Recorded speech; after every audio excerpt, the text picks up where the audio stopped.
Latin 4, it's 546 time. So we're book 5, chapter 46, page 145 for y'all.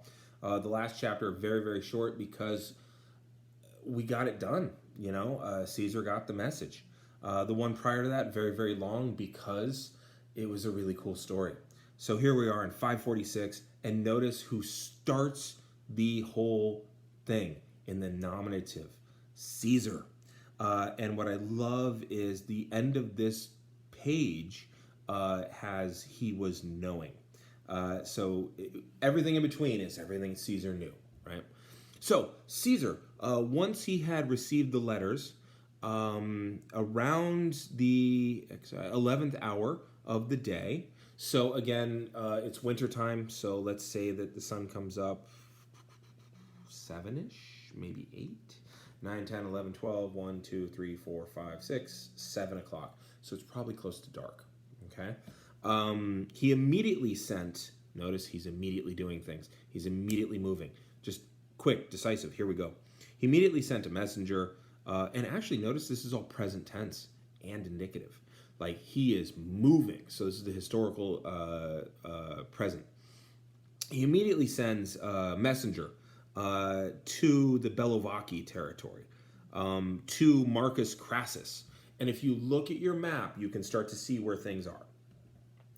The Quaestor, okay, just more information about who Marcus Crassus is.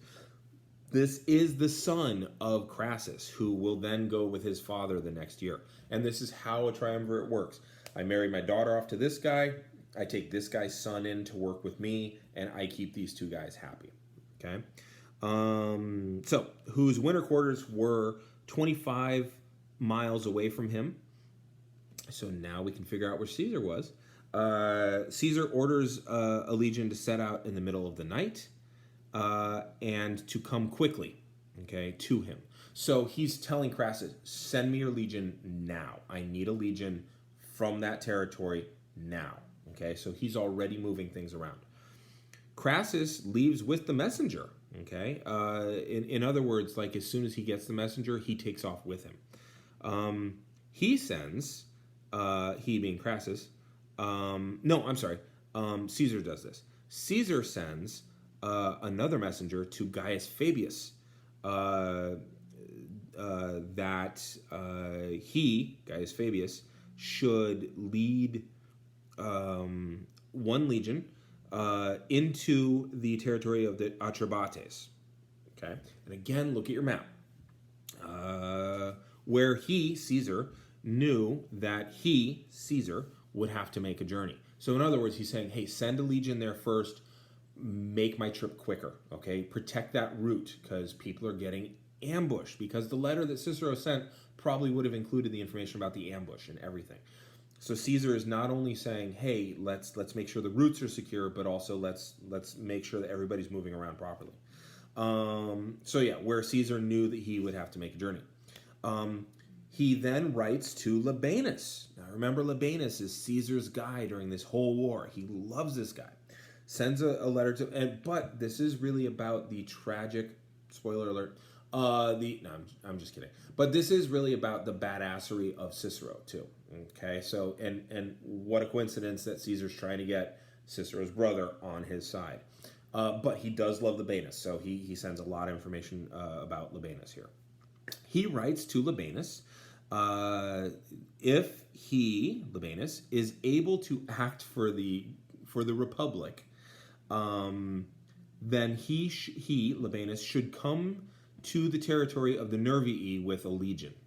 So, not to save me, to act for the good of the Republic, which does two things. Number one, helping Caesar is good for the Republic, but number two, he's giving Labanus the ability to make a judgment, saying, look, don't do this just to help me if it's going to hurt the Republic. Now look at where Labanus is on the map, and you'll see that he's, I think, the last stop before they can just go right into Transalpine Gaul, which is, a step away from Cisalpine Gaul, which is all the Roman territories. Caesar does not think that the rest of the army, the remaining part of the army, which was a little farther away, should be waited for. Again, Caesar is about speed and decisiveness, okay?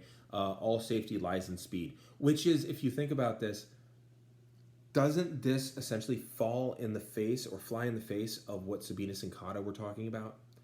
Like, they didn't move fast enough and they got wiped out.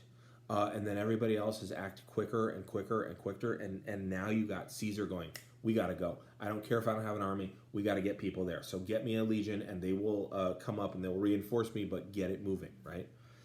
So Caesar, collects equips about 400 cavalry from the nearest winter camps because it's about speed. Now, think about who else is using speed to their advantage, okay? Ambiorix. So he's riding all over the place. So this is an issue of how quickly can you get there to block the other guy from doing what he's doing. And we see when that speed doesn't work is when you don't use it, right? So with Sabinus and Cotta, we saw what deliberation does.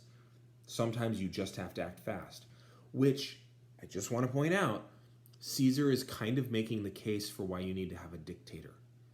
Because if you are arguing about things in the Senate and you're deliberating, you are slowing things down, and we might have an emergency in such a way that we have to act quickly. We can't just sit around with democracy. There's a lot going on here, okay? And he's making the case so that later on when he does it, people already are buying into what he's doing. So, really effective propaganda. And I believe that's the end of 546. So another short chapter because things are getting done. And honestly, there's not much of that detail that you need, okay? In terms of, like, when you've got heroics, you need detail. When you've got, like, Caesar moved, you don't need that much detail, okay? So that's 546. We got 2 chapters to go, and then you're summarizing the rest of book 5, okay? And I'm not helping you with that. But if you want to send it to me, that would be great. Same thing with any and all of your translations. I would love to see them on Google Docs. All right, I'm going to hit the button.